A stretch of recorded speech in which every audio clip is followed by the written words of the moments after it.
আমাদের প্রাণের শহর কুমিল্লা। কি নেই এই শহরে?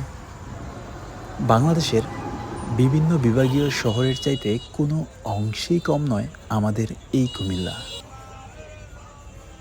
অথচ আমরা যদি একটু খেয়াল করি, আমাদের কুমিল্লার প্রাণকেন্দ্র বলা হয় যেই জায়গাটিকে, কুমিল্লা কান্দিরপাড় বা টাউন হলের সামনের যেই মোড়টি, সেটিতে একটু চোখ বুলালে দেখা যায় এটি যেন কোনো শহরের প্রাণকেন্দ্র নয়, এটা একটা রাজনৈতিক মঞ্চ।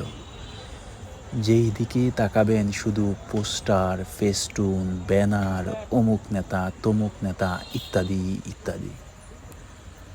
অথচ এই জায়গাটা হতে পারত কুমিল্লার জন্য নিট অ্যান্ড ক্লিন এবং সুশৃঙ্খল একটা জায়গা।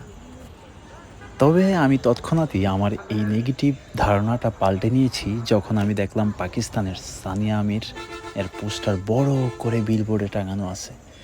তখন ভাবলাম, সানিয়া আমির যদি বাংলাদেশের বড় বিলবোর্ডে থাকতে পারে, পাকিস্তানের অভিনেত্রী, তাহলে বাংলাদেশের রাজনীতিবিদরা কেন থাকতে পারবে না?